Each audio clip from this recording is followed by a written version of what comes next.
Hello, everyone. This is Joshua Keppel with the ESU National Headquarters.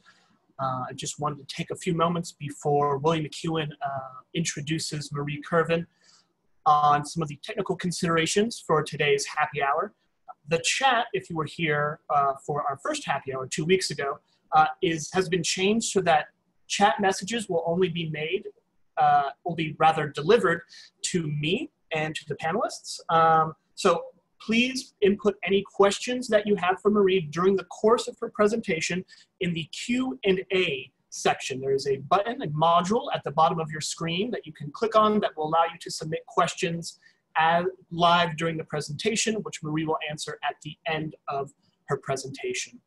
I also want to make a special recognition of some branches with the highest attendance or registrations for today's happy hour.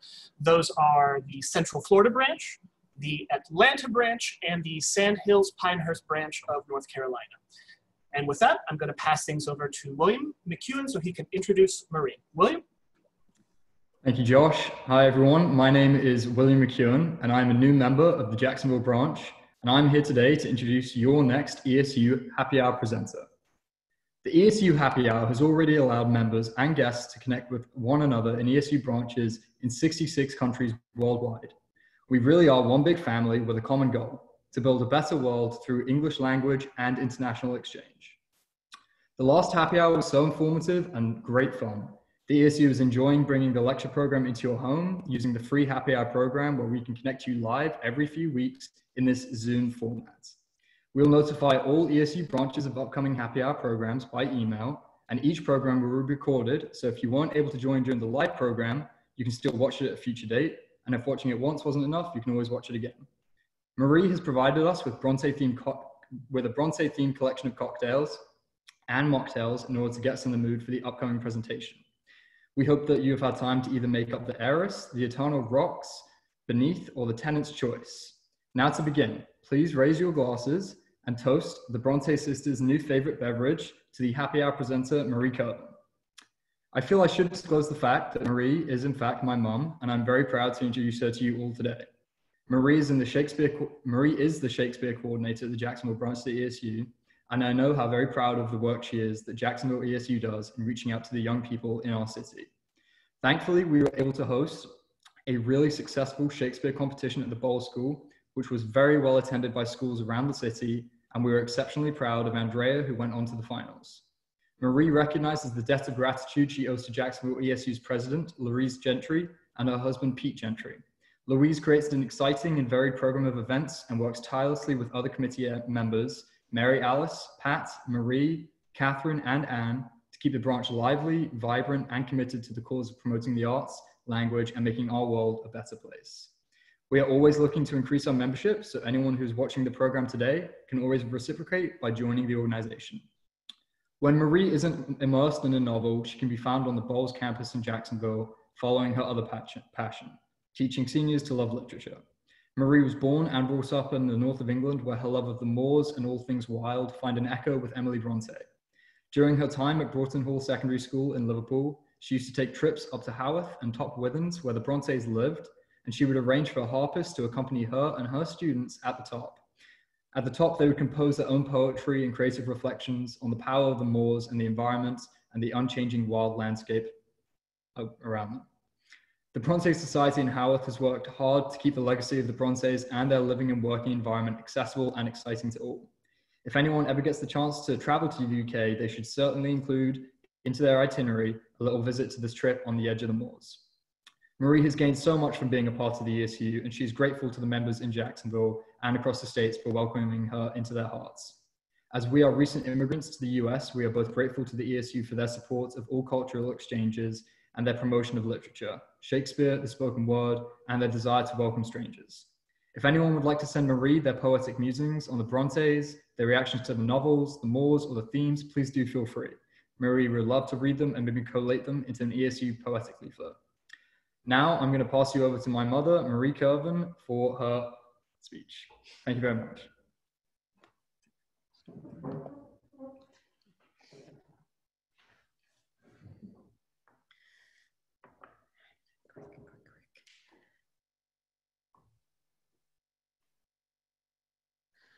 Hello, everybody. Thank you so much, William, for such a lovely introduction.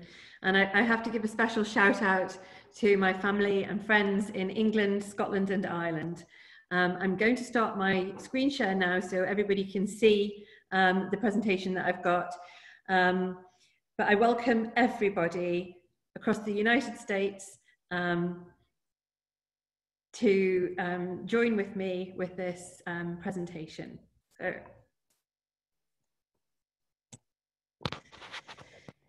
I use this phrase, mad, bad, and dangerous to know, coined by Lady Caroline Lamb about her lover, Lord Byron, as my title for this exploration into the dark elements of the psyche, which shaped the three outwardly demure Brontë sisters, and shaped their novel, their poetry, and their work. I think we're all very familiar with this painting of the three girls, and I wanted to use it as a metaphor for my presentation, because sometimes when we're watching PBS or the BBC with the crinolines and the whalebone corsets, we miss the voices of these women who in lots of ways were denied freedom of choice, control, equality, and they often tend to focus on this story of women finding love, and through that love, contentment and happiness. That's not what we're going to explore here today. This painting of the three girls was found in 1914, folded up on the top of a wardrobe by the wife of Charlotte's husband, second wife of Charlotte's husband. And what I like about it is the fact that the curators already knew about it because they knew from other women in their lives. Elizabeth Gaskell had described it, and Ellen Nussey had talked about it. So there's this notion that other women help to promote the legacy of the sisters. And what I wanted to use as a metaphor of this painting is this looming, obliterated figure of their brother, Branwell, in the background. You can see he's been painted out. And it's almost like it stands as a testimony to his crisis and his own abilities, his place alongside his sisters, and his influence on their lives. So today, on this very happy hour, we're going to be looking at issues of extramarital affairs, bigamy, incest, domestic violence, necrophilia, cruelty, sadism, coercive control of women, and violence towards women. Sorry about that. And I suppose that one of the questions that we would like to ask is, how did three unmarried daughters of a clergyman speak with such authority, such poetry, and such vehemence in the face of a society that tried to silence them? So, ladies and gents, hopefully you have an iced glass of something cold, one of our Brontë cocktails. So take a sip, sit back and listen. I'm going to tell you about another recipe, a recipe of how to control women, circa 1840. Ingredients. Number 1, give birth to many children, mainly girls, with no earning power. Live. Number 2, live in a remote and isolated part of the world. Number 3, make living conditions so dangerous that death surrounds them and is a part of their natural existence. Number 4, show them how exciting power is and then deny them any power or agency. Ensure they're unable to earn money. Provide a rapidly growing industrial revolution which compromises the health and education of the women. Number 7, allow the one man who could save them, allow him to escape his responsibilities to his sisters by pandering to his ego and failing to halt alcoholism and addiction. Number 8, ensure other men, literary figureheads, strive to keep women in their place. Number 9, die early. So for those of us a little bit hazy about geography, here's a map of the UK. The North Yorkshire town of Haworth is marked by the red pin. You can also see where Belgium's located. That will be useful later. So I'm going to go straight to the facts. You can read the slide, but what we can see here is the background of the girls. Their father, Patrick Bramwell Brontë, was born into extreme poverty in Ireland, in County Down, and yet his natural intelligence and his perseverance saw him establish a school in Ireland at the age of 16. He goes on to receive a Cambridge education and becomes a minister of the church. He marries Maria Brontë, becomes Maria Brontë, and they moved to Haworth eventually. The children are born outside of Haworth, but they moved to Haworth eventually. Their marriage was a happy one, according to many sources. In fact, in one letter, she refers to him as Saucy Pat. That appeals to me. I like that. So Saucy Pat and Maria, happy marriage, have quite a bustle of children. They have Maria, the eldest, then Elizabeth, Charlotte, Branwell, Emily, and then Anne. But unfortunately, tragically, a year after Anne's death, Maria dies early and leaves Pat, Saucy Pat, with 6 children under the age of 7, which is very, very tragic for him. So, this is Haworth, where they end up, these 6 children, with their father, heartbroken and sad and in charge of the parish. This is what you would see now if you go to Haworth.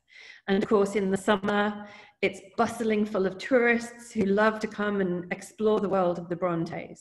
And it is the cutest village ever, with its winding streets and its little tea rooms and its fell views. You can see that the parsonage is at the very top of the hill, and down the hill, as we're looking down it in the picture on the right, is all the little tea rooms and pharmacies all done up like in the 19th century. This isn't quite what the Brontës would have seen in the 19th century. No indoor plumbing in those days. In fact, human effluents would have floated, gone down the ginnels of the street, creating such a smell and forming piles of ordure at the bottom of the hill. Also, Pat was very aware of the rate of funerals in his parish. And what they found out was that the bodies buried in the hill, at the top of the hill, were decomposing and forming into the water supply going down to the bottom. So death was surrounding them in all ways. And this very picturesque town isn't quite what they would have seen. This is an old photograph taken from a while back, obviously, sorry, a bit nervous. And we can see that the girls' bedrooms were at the front, 2 of them were at the front. And this is what they looked out onto. They looked out of their bedroom window onto a graveyard. Death was physically around them as well as emotionally and morally. And it was tragic for the girls. For them to have to get used to it. Their mother dies in 1821 of cancer, and Pat is given an opportunity to send his 4 of the girls to a school that's been funded for members of the clergy and their children, free of charge. Can't blame him for sending them there to Cowanbridge School, but unfortunately the most tragic thing happens because Maria and Elizabeth die together as a result of being at the school underfed. They contract tuberculosis. Elizabeth was only 1 month shy of her 10th birthday. Absolutely tragic. And we all now know that this episode was echoed in Jane Eyre with the death of Helen Burns. So death shapes their writings. And their father is completely determined to try and improve the health of his town. He realized the rate of funerals going on in his parish. He saw that life expectancy was 25.8. Infant mortality for children under the age of 6 was 41%. It was terrible. Patrick Brontë was very aware of it, and he was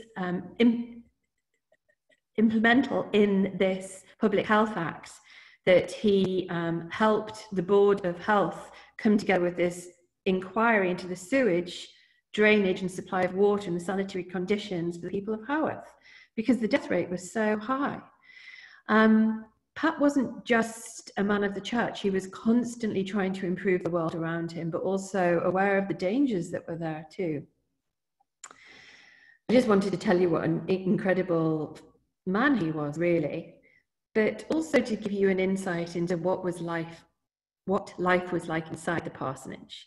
This is the view of the parsonage today. The picture on the left. The gardens are very beautiful, as you could see from the older photograph. The graves were far more prominent because it was taken from that angle. I love the gardens now. They have a really lovely apothecary garden as well. But life inside this parsonage was free for his children. Once they'd had the terrible experience at Cowan Bridge, they stayed at home, the other girls. And Patrick Branwell Brontë allowed his girls and Branwell intellectual freedom. He allowed them to read whatever they wanted, maybe due to a lack of close parental supervision, but he gave them that freedom and time to write and things to read without censoring any of it, which was very unusual for girls at that time. And nowadays, the parsonage has been recreated to give us an idea of what their lives are like. And you can see in the middle picture there is the writing desk that they all wrote on. There was 3 different ones. In fact, they found some incredible pieces of memorabilia from Emily, and there's not very much left about Emily. And the picture on the right is the dining room where they would sit and write around it. So we're very lucky that the Brontë Society has recreated such an exciting space. But the children themselves became enamored of power, effectively, I think it is. This is a picture of Wellington. In 1815, the Battle of Waterloo was won by him, and there were all these very romanticized visions of Wellington as this romantic figure of power and energy. He becomes a key source of their childhood narrative. Power is intoxicating, and especially when you realize that you don't have any. As children, they were aware of power, but not really aware of how unequal the world was for them. That came later. Their fantasy world was shaped by heroes, powerful beings, stories of daring do, and real energy. They weren't stories of governesses looking for love. The 4 children became like separate little teams, and we found that they created these worlds of Angria and Gondal, and they created them, made maps of where they were, had battles and armies and lovers and children and this whole kind of encouraged world. And they wrote them down in these tiny, tiny little books where you really do need a magnifying glass to read them. The one on the left is from the Haworth parsonage in a display case. And you can see these amazing stories that were created from these worlds that they made up. Most of their reading that they did was from, well, literature. I mean, they read Pilgrim's Progress and the Romantic Poets, but they also had a subscription to Blackwell's Journal, which was a journal that was full of tales of heroism and bravery and Gothic horror, salacious tales. Very exciting for them to read these stories and to adapt them and put them into their own imaginative worlds.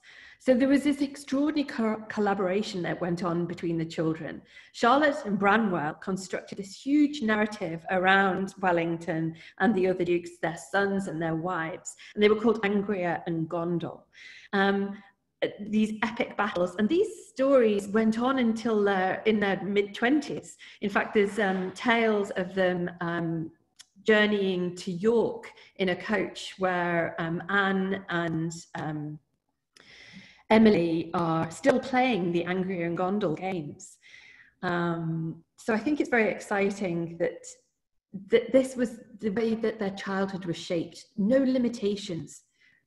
power, energy, excitement, a very wonderful creative childhood.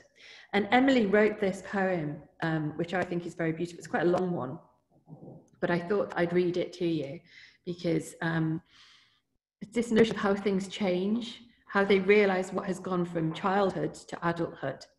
We wove a web in childhood, a web of sunny air. We dug a spring in infancy of water, pure and fair.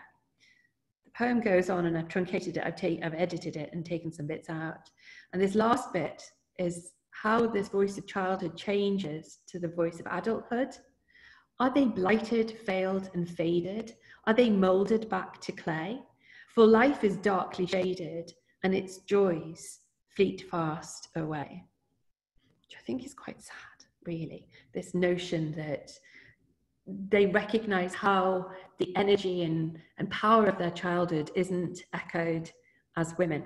However, Haworth Parsonage becomes a place of creative safety. I think it must have been quite a difficult place to live.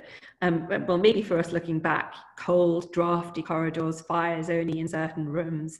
A lot of the work they had to do themselves. Also, no mother there to help guide them, and a distant but loving father. Virginia Woolf claims that in order for a woman to be able to write, she has to have a room of one's own. She has to have space to write. These women in this parsonage were able to have creative safety to write what they wanted. Yes, they did travel. They did go abroad. They went to Belgium. They went as governesses. Anne Branwell with the Robinsons, which led to more problems later. But unless they were being governesses, they had this place of creative safety to do their writing and to have the freedoms that lots of women at this time didn't have. And on the edge of the moor, behind the parsonage, not very far walk up, as I say, I used to take my students up to Top Withens, which was the site for Wuthering Heights. They all took such power and energy from the moors, from this landscape as character, because they felt the freedom, again, from being up on the moors. It was part of the narrative voices that they created. We all know Wuthering Heights with its firs slanted and bent due to the tumultuous atmosphere that was up there.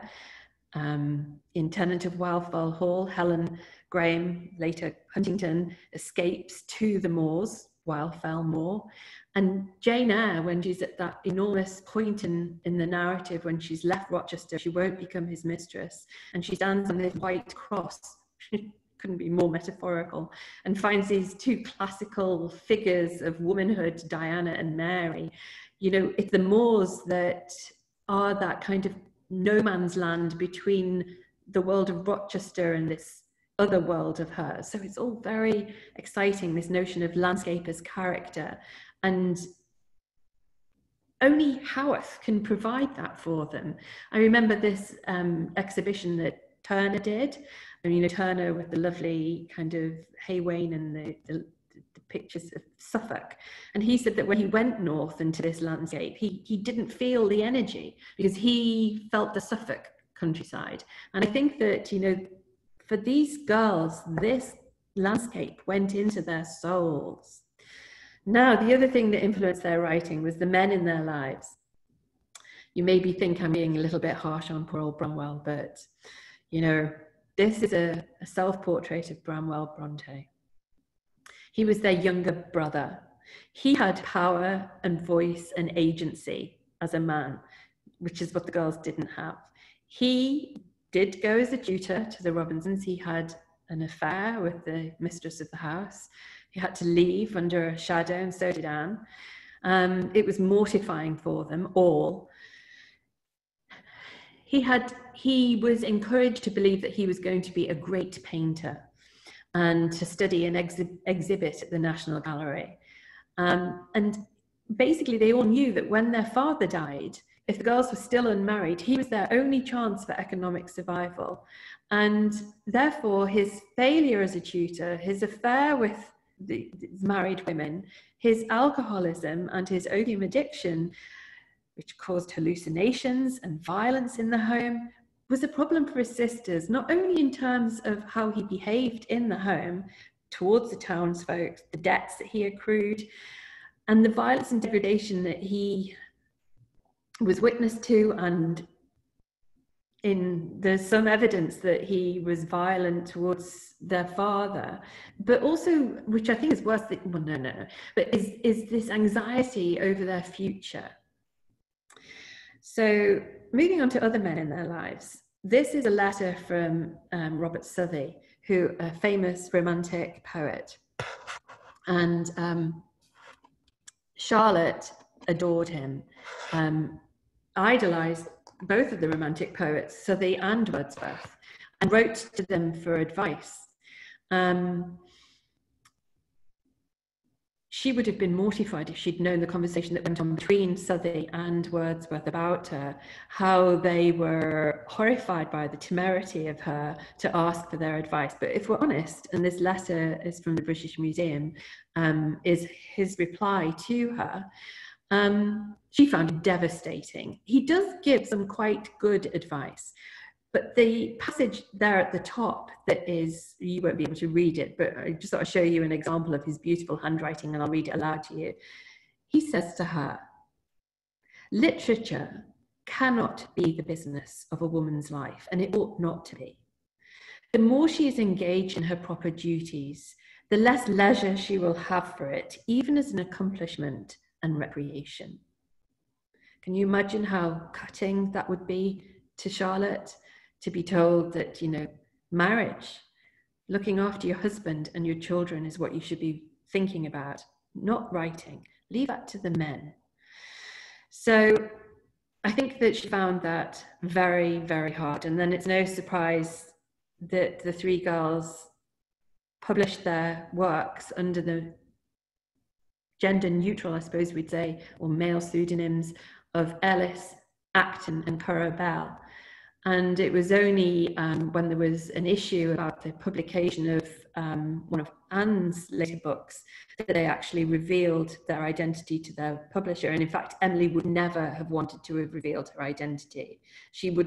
They decided that A, they didn't think that their books would get published as women, and B, that they thought as women the books would garner criticism that was, because it was unfeminine, but also that they wanted the work to be taken on its own merits. And if they thought it was the world of men that review it, then they would have kept their pseudonyms. I think Emily would have kept it forever. She loved the anonymity of it.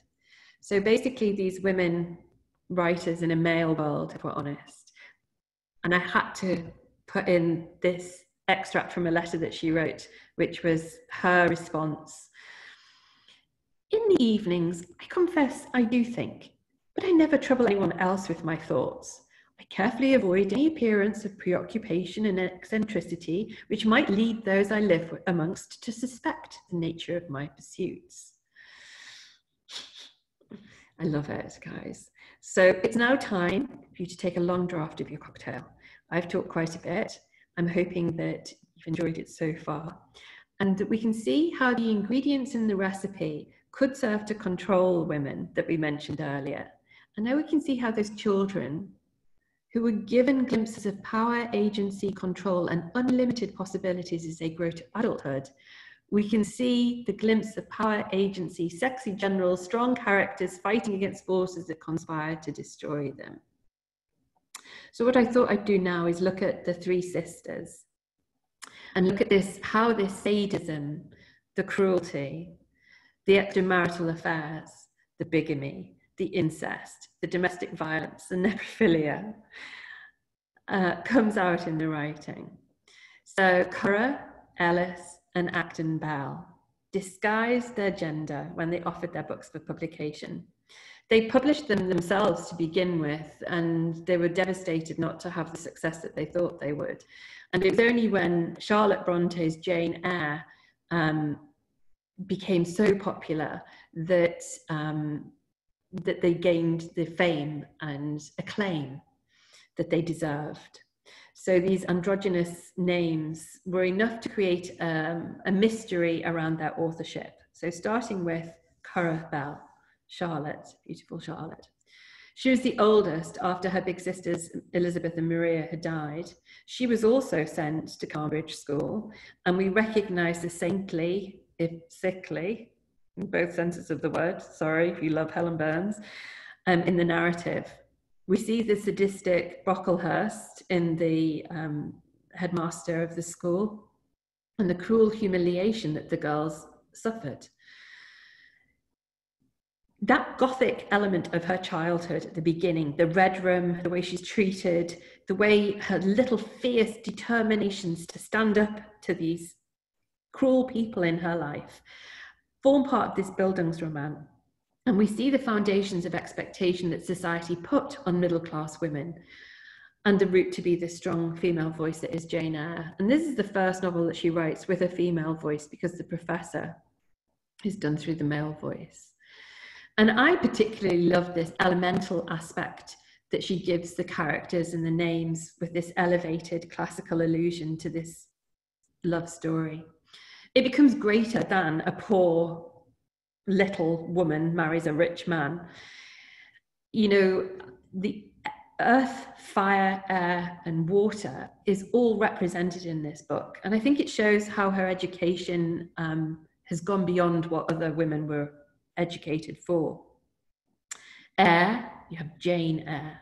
The water with St. John Rivers and Mrs. Reed in the reedy kind of muddy edges of the water. St. John Rivers, a bit like Helen Burns in this kind of evangelical power that he had. The fire that was Helen Burns. The earth of Mason, Bertha Mason and Mason family, and Rochester, Roche, that French word for rock. And then you have these goddesses of Diana and Mary.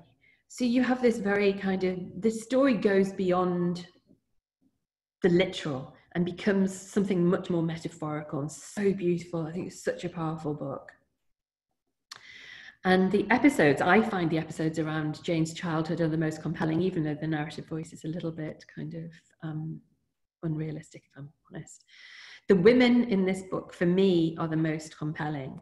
I think Charlotte wrote out her demons in Mr. Rochester. In The Whittling of Age and Manners, now, he's seen as a romantic figure, as a hero. You know, you've got these very beautiful men playing Rochester in these modern adaptations. Toby Stephens in this one, Timothy Dalton in an earlier one, and Michael Fassbender in the latest one. Beautiful men who use their power and sexuality to seduce the reader and Jane. But yet, Rochester is described as ugly, bad-tempered. He's a bigamist. He's a liar. He's a seducer of women in France and of Jane. And yet we have this like heroic figure, this bad boy, this Byronic hero, I suppose. Here's why he's not a hero, in case you didn't know. Of course, you all know, I know that. He's a product of his time. He made money on the backs of slaves and plantations. He locked away his wife. He kept her in squalor and intellectual poverty. He tried bigamously to marry a vulnerable woman in his household. He cruelly taunted his ward's governess to make her jealous. He tricked her with disguise, which I find very unbelievable, that aspect, actually. He's immoral, and he shows the ill effects of power without consequence. And yet, he is saved by this poor, short, ugly servant. And it's only when he is blinded and crippled and in need of being saved by Jane that she says at the end of the novel, "Reader, I married him." I married him. Not he married me or we got married. I'm in charge. I have it my way. I think the power is in that figure, in that sentence. And I love it. It's the first sentence of the last chapter. But it does end with St. John Rivers, you know, which is quite interesting as well. Anyway, there's so much to say about Rochester and about Jane Eyre and about all of her works, and we've got so little time. I could go on forever. I'm such a geek about it. But I thought I'd move on now to Ellis Bell, Emily, my favourite. So if we're thinking about how the childhood of the sisters shaped them as women, we can see their position in the family. and how that placing in the family dynamic gives them that kind of shape of the work that they do. Emily was the most controversial, I think. Her mother dies when she's only 3. And when she's 6, she's sent to school. She goes to Belgium with Charlotte. She sees Charlotte have this love affair with Monsieur Auger, a married man. She witnesses Charlotte's behavior, but she's separate from it. And Emily is always happier at home, surrounded by her dogs. She loves her animals. And yet, where in that sheltered existence does she find the raw material for Heathcliff, who hangs a dog? And we see cruelty to dogs in that book that we think, this is Emily showing the power of this voice. Her poetry is incredible. This poem, I have to share it with you, everybody. No coward soul is mine, no trembler in the world's storm-troubled sphere. I see heaven's glory shine, and faith shines equal, arming me from fear. There is not room for death, nor atom that his might could render void, since thou art being and breath, and what thou art may never be destroyed. So beautiful. But yet, there's so little to tell us about her. There's no letters, there's no manuscript, there is very little of her. And yet so many people have taken it upon themselves to reproduce this book. I mean, the image that I've shown there with the romantic kind of the man kind of sweeping the woman up in the arms, and it's just like, I'm sure Emily would be horrified by that presentation. So I thought she loved her dog. I thought I'd have to put that picture of her dog in there, and especially for my friend Anna, who also identifies with how much somebody can love a dog. There's Heathcliff under the tree in this Gothic storm. That's the point where he becomes like a tree in the novel. If you remember when Cathy's died, and it's almost like the buds are nesting in his feet when he's waiting to hear about Catherine's death. And there is the view of Top Withens. She only wrote this one novel, but her poetry is so powerful. We can surmise the world of the Yorkshire moors, her dogs and her creative imagination. There's such paramount importance to her. And that figure of Heathcliff is so interesting. It could be subject of a complete talk all on its own, but I did think I'd show you these different versions of how people see her work. I mean, look at those pictures. I love the kind of the very sexualized imagery of the rose there, and the man and the woman in a more traditional light. So many different versions, so many different interpretations of this novel. It's almost impossible to put it on screen. Few seem to understand it when they do so. And the film versions, they gloss over the violence and the incest, the cruelty, the necrophilia. Do we see him digging up the grave and getting in with the corpse? Do we see him throwing a knife?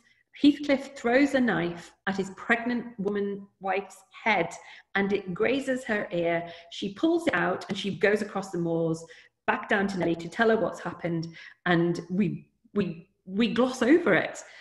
And sorry, I'm getting carried away now, but the extract where he goes in through the window with his teeth bared like a dog, we have this image again of this kind of bestial violence that's there. And why is he so violent? Why is he so cruel? Is it what's happened to him in order to do that? There's this hint that he is Earnshaw's bastard child, that he is picked up from the streets of Liverpool, a city full of the industrial kind of conflict that's there. There's only one version of it that sees Heathcliff. It's that one there with the girl, and I don't think I've kept a very good picture, but basically show him as a mixed race child. And then you see him in a completely different light, as an outsider, as being victimized by these people around him, brutalized, cruel, seen as different, as dark, as dangerous, and all of those things. And then he lives up to it.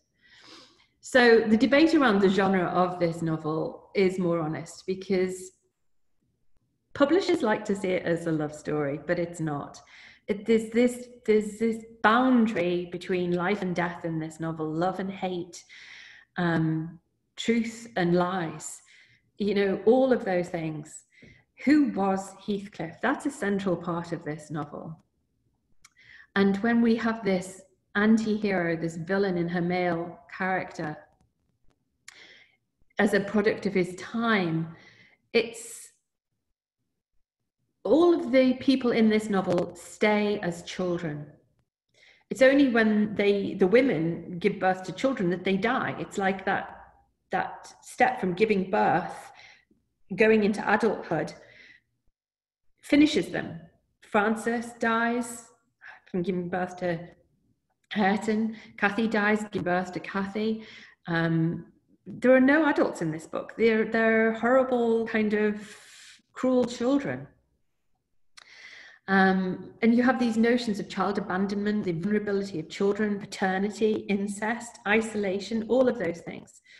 But Wuthering Heights is one of the most powerful pieces of literature, was met with harsh criticism. Sorry.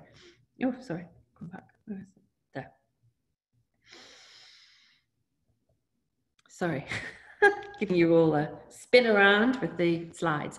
But I thought I'd show you the views, the reviews that came out. She died, unfortunately, 6 months after, and didn't see the most favourable review, which was so honest. This one in the Atlas in 1848 was, the general effect is inexpressibly painful. We know nothing of the whole range of fictitious literature which presents shocking pictures of the worst forms of humanity. And the other one I love, from the Ladies magazine in America in July 1848, how a human being could have attempted such a book as the present without committing suicide before he'd finished a dozen chapters is a mystery. It's a compound of vulgar depravity and unnatural horrors. Wow. That was found in her desk that I was telling you about early. So it's such a complex story, and we can't even go into it all now. I could go on forever about it, but you know, this notion of the self and how the self becomes subsumed by another self, how love turns to hate, and is so complex. And I personally think that the genius of this novel is in its structure. These two generations central to each other's existence, framing the narrative. These two unreliable narrators of Nellie Dean and Lockwood give us this distance and this attempt to break through the limitations of language. It's a poetic book. It's a book full of poetry. And I'm trying to give you this very jumbled picture. You can tell I'm becoming emotional and kind of very het up about this particular novel because it is my favorite. You have this polarized difference between heaven and hell. She dreams that she was in heaven, but she was without Heathcliff. Her heaven was on the moors, which is a very heterodoxal kind of view. So, you know, we have Heathcliff as this notion of this wife beater and this sadist, wanting to drop baby Hareton from the banister. And whether it's instinct or not, it's difficult to tell. The haunting on Catherine's deathbed, this notion of never giving her rest, it's all very shocking. So the influences on Emily, I mean, they're huge, but Wordsworth's poetry was a huge influence on her. And this poem, the Lucy poems that I think feed in a lot to Emily's view of the world. A slumber did my spirit seal, I had no human fears. She seemed a thing that could not feel the touch of earthly years. No motion has she now, no force. She neither hears nor sees, rolled round in earth's diurnal course with rocks and stones and trees. I chose that one because the last word of the book is slumber, this unquiet slumber, and with the 3 graves on the hillside, and this notion of what happens after death. It's just such an absolutely brilliant book. Anyway, moving on to Acton now. Acton Bell, Anne. Her books were far more political than Emily and Charlotte. And my favourite of all time is Tennant of Wildfell Hall, where Anne is the youngest. She addresses the limitations on women and the injustices that they faced. She uses this lens of childhood to convince the reader of her position. And I think it's only when the husband who, Helen Huntington, if you remember, thinks that she can redeem her husband, who is a drinker, is an alcoholic, he's cruel, he's violent. And it's only when, and they had a child, and it's only when he starts to torture the child and teach the child to drink and to torture its pet bird, that Helen leaves and becomes the tenant, this mysterious tenant of Wildfell Hall. So I feel that it's when the children are threatened in this book that Helen leaves. Because she's so adamant that the son will not emulate the behavior of the father, and that he will be perfectly taught the distinction between right and wrong. And I did want to mention to you that in 1870 in England, until the passing of the Married Women's Property Act, a woman, a wife, had no independent existence under English law. Helen goes into that marriage rich. She comes out poor. She's not able to see her children. She has no right to own property, to enter into contracts separately from her husband, to sue for divorce, or for the control and custody of her children, even when they're in danger. So Anne Brontë uses Tenant of Wildfell Hall to exemplify women's position in society. She's misled by these notions of romantic love into the delusion that she can repair her husband, but she realizes very soon that she can't. So,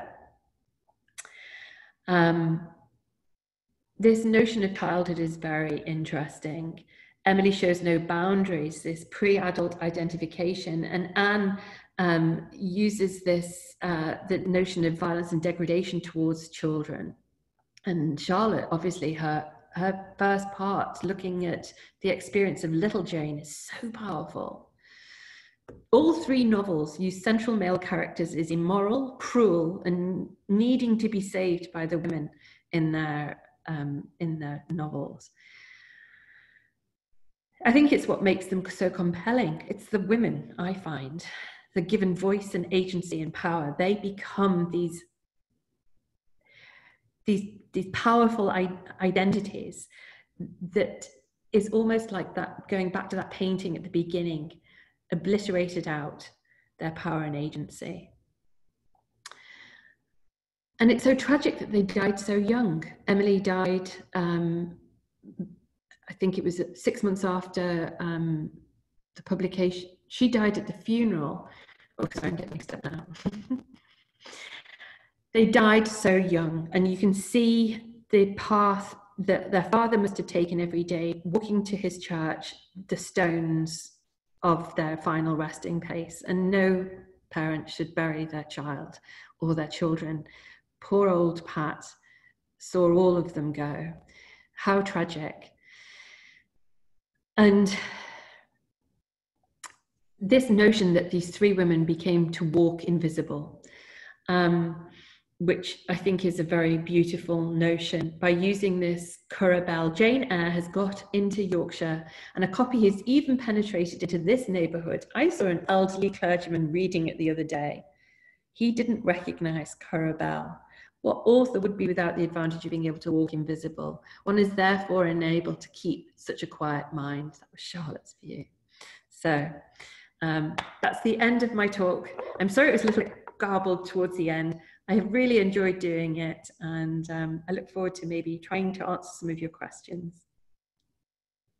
So if you have any questions for Marie, you can enter them into the Q&A button at the bottom of your screen. If you were to navigate to the bottom down there, you should see a Q&A button. You can go ahead and type in a question in there. If you can't find that, you'd like to put it in the chat, I can also read it from there as well. Marie, if you'd like to stop screen sharing now.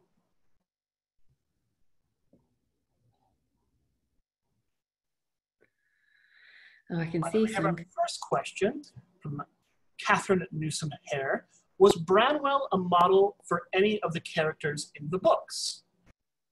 Yes, I think that's the premise that I was using. I think that he was a model for all three of those men. I think that Heathcliff, unfortunately Arthur Huntington, his drink and his violence and his lack of regard for the women in his life. I mean, you know, obviously it's literary fiction, so they're only the kind of the raw materials. And I also think Rochester. So yes, I do think that.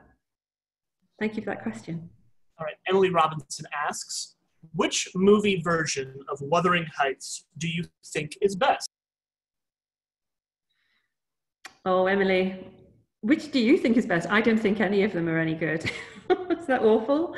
But I suppose the latest one with Tom Hardy is all right. But actually, I don't like any of them. You can't replace the book. And I just don't think any of them can do justice to Emily Bronte. I just think they stand on their own. So thank you for that question there. Actually, Margaret Hill asked a similar question: which Wuthering Heights movie would you recommend? So we'll just consider that answer. So Desi Lyon asks, you say that many of the male characters are cruel and dominant, needing a woman to save them. How far do you feel that their relationship with their father may have influenced the way they depicted men? Good question, Desi. Thank you. I don't know enough about their relationship with their father. There has been some documented evidence that he wasn't nice to them, but it's not. It's third hand, not from the girls themselves. So how can we tell? And actually, all the evidence is that this man was an intellect, was kind, wanted to promote the intellectual curiosity of his own girls, and was devastated by their loss. So I think it was more their brother rather than their father was the bad influence. And, you know, Bramwell got up to quite a lot of mischief. He had an affair with the mistress of the house when Anne was a governess in the house. That must have been awful for Anne. But also, he just showed such a lack of moral obligation to his sisters, I find. But maybe in the fact that the father is distant, I think he seems to be more like the oldest generation in Wuthering Heights. You know, the Earnshaws and the Lintons. This kind of absence of fatherhood. But thank you for the question, Desi. So Anne Canfield writes, you hinted at incest. What were you referring to in the lives of the Brontë sisters? Oh, I wasn't suggesting that they suffered from incest, but but I was suggesting that, that one of the Gothic tropes that's used is this mysterious background of Heathcliff. And there are a few suggestions that when Mr. Earnshaw picks up this orphan from the streets of Liverpool and brings him back, and gives him the name Heathcliff, which Heathcliff is a dead son who died earlier, that he is actually Earnshaw's child. And so therefore, if he's Earnshaw's child and him and Cathy fall in love in this very destructive way, that there's this hint of incest there. And I think that most probably comes from the readings of the Blackwell's journals. There were lots of stories when they were children about kind of mysterious origins and nefarious practices. And in fact, in Victorian England, if you know about it already, that there were so many aspects of incest in the cotton mills of the north of England, where many families were forced to share beds and anyway, I'm kind of getting stuck into that one, but I'm not suggesting that the girls suffered from it. I'm just thinking that they drew on the Gothic stories to do that. Thank you for that question. That was really interesting. So Jane Easton asks, which Brontë novel would you encourage a teenager to read first? Great question. Thanks, Jane. Hi, Jane. Obviously, schools teach, and especially in America, you know, all the students here read Jane Eyre, and then we do Wuthering Heights with our seniors. But I actually think Tenant of Wildfell Hall is such a powerful book, because I feel that, especially, you know, for boys and girls, you know, it's the injustice, and there's so much violence in that book that pulls them in. It's so accessible. I would say Tenant of Wildfell Hall, because it teaches girls that they should vote and that they should be aware of the strides that has been made since then and make more strides, which I think is important for young women to have voices and to be agents of their own power. And by reading those kind of books, they see what young women were forced to endure earlier on. But also it's a ripping yarn, if I'm honest. You know, there's violence, there's cruelty, there's drunk, there's, it's everything. So what's not to like? Thanks, Jane. Great question. So we have time for just a few more. So Kate Nitzkin asks, why should teachers use this important literature in secondary schools? What lessons are pertinent to today's student? What lessons are pertinent? It's almost like, what isn't pertinent about learning about the notion of love, the notion of what happens to us when we die, this notion of self, this notion of self-worth, of being an outsider. Everybody at one point feels an outsider at some point or other. I find that my seniors, they're mixed, and the thing that they don't like about it is the narrative structure. They get mixed up by the names, but the themes, the central themes, and the things that we discuss is everything about them, because it's about all of us. It's about being a human on this planet, and what it is to love somebody and to feel loss and to deal with adversity and to be resilient and to not engage in bad boy relationships. To the girls, don't be Isabella, don't think you can change him. There's so much to be told. I think it's like crucial. Also, it teaches us about the past. And if we don't learn from the past, then we just keep repeating the same mistakes. Sorry to be preachy, but I think that there is so much of our existence as humans on this planet that we can take from these books and learn so much about it, and about how to be better people and make our world a better place and learn from the past. In fact, I did forget to mention Jean Rhys, a modernist author, wrote a book called The Wide Sargasso Sea, where she takes the voice of Bertha Mason, who she calls Antoinette, because she realizes that they've changed Bertha's existence. And she looks at the colonial past and the slave trade and the cruelty that was there, and then looks at how poor old Antoinette gets completely subsumed by Rochester in this relationship. I don't think you can ever read Jane Eyre again without hearing Antoinette's voice. I hope I answered that question okay for you. All right, just time for a few more. So Andrew Dixon writes, what can you share about the writing process of the three sisters? Did they share manuscripts the way the male romantic poets did? Did they have any assistants who may have gone unrecognized the way Mary Wordsworth doesn't receive much credit for the help she gave to William? Yeah, great question, Andrew. So the women wrote in secret. They kept their stories separate from Bramwell. And I think that must have been tragic for them. I think that must have been terrible in itself, because I told you, when they were children, they wrote together, they were collaborative, they wrote as teams, in writing teams.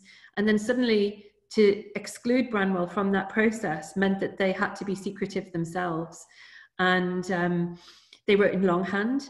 And I mean, there's a debate about the loss of Emily's manuscript as well, Wuthering Heights. Why isn't it there? Why can't we learn from it? Why can't we see what has happened to it? And for some people, they think, well, it doesn't matter because, you know, we have the work itself. Now, admittedly, Charlotte wrote the preface of Wuthering Heights and made it very clear that she didn't, she could never have created a character like Heathcliff. But Emily was dead by this point. So it's also this notion that Charlotte's voice becomes a voice of authority, like big sister. I'm a big sister, and, you know, I'm a bit bossy. And I feel sorry for my younger sisters, because I feel like that's Charlotte. She's like decided, oh, I'm going to be the moral authority. I've read all this criticism. I'm going to say what's wrong with it. And then I'm going to change some of the verb tenses and some of the punctuation that actually changes it. I think there's a big section where she's changed Joseph's voice. I don't know if you remember Joseph, the unintelligible kind of Yorkshire accent that he uses. So great question, Andrew, and I'm afraid I haven't given it enough kind of thought there, but there was collaboration between the three girls. Less so with Emily, she's very private, but Anne and Charlotte definitely shared, and Anne took lessons from Charlotte, but actually, I think, personally, wrote books of quiet power and dignity. I like Charlotte's books, obviously, but I felt that you know, they've learned from each other, they've given each other that energy to write as well, but also writing as men. It was Charlotte and Anne who had to go down to the publishers and reveal themselves. And, but Emily refused to go. She would have stayed anonymous forever, I think. She didn't care for anybody's opinion. I don't think she cared. She just knew what she liked. Thank you, Andrew. Great question. All right, so this will be the last one. I'm sorry, there's still 11 questions that are still open, but we just simply don't have time. Thank you all for writing them. But last one is from Clark Goodwin, who asks, we are familiar with the sisters' major works, but are there less well-known book titles or standalone essays worthy of additional exposure and appreciation? Thank you for sharing some of the poetry. Well, I think Emily's poetry is completely, should be promoted far higher. I think that her poetry is just incredible. I personally like The Professor. I don't know if you know The Professor, and Shirley and Villette.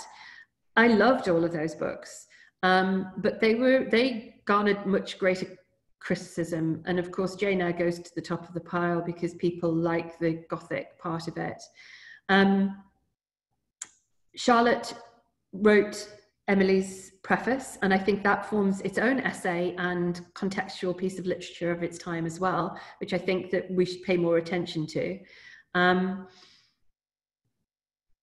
So I hope that's okay, that question. And I'd quite be interested to see the questions, and maybe I could email the responses back to them, if that would be okay.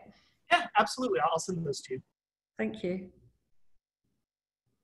All right, so now we have Karen Karpovich joining us. I want to thank you so much, Maria. That was fabulous. And any of us that of young women that grew up at a certain age, at a certain time, we love the Brontes, and it was lovely hearing your background on them and those stories that we all kind of knew in our hearts, but you know, we weren't in a certain age really being made aware of them, and it was nice drawing attention to the challenges of women throughout the ages. So thank you again, and thank you for introducing us to your wonderful son. I'm delighted. Thank you. It was a delight meeting him. It was lovely meeting him. I want to again, I'm Karen Karpowicz, the Executive Director of the English Speaking Union. Thank you all again. This is our second happy hour. And I want to thank you again for joining us. Again, we have an amazing turnout. I also want to remind everyone that this is a all these events are curated by our branches. And it's nice to have an event curated by a branch, but also having it actually done by a member. And thank you again, Maria. Again, we have some amazing, talented members out there, and I celebrate you and I celebrate them. Again, we are in the midst of a membership drive, so you should all be getting your membership information. I do encourage you to renew your membership, or if you're not a member, to become a member. And also mention the fact that we are preparing for our annual AGM and our centennial gala, because this is our 100th anniversary. And I want to encourage you to all participate during the week of October 19th with our gala on the October 21st with our guest, the Princess Royal, Princess Anne. And please come, I think it'll be exciting. And that week we'll have many, many other events similar to this, and also similar to that, helping you as volunteer leadership or learning about specific events and things in New York, because we were, you know, the organization was founded in New York in 1920. So I do encourage you all to participate in that. And finally, I will see you all on the 19th for our next event, which is Ron Whitehead, outlaw poet, right on, and we'll have an hour of poetry, and which is one of my favorite things. So I'll see you then, and thank you so much. And thank you again, Maria. Thank you. Thanks, Karen. Thanks, Josh. And thanks everybody else. And I noticed that in the Q&A, there's somebody wants to get in touch with me. So I'll give you my details to Josh, and I'll answer those questions later. So thank you so much, everybody. Bye-bye.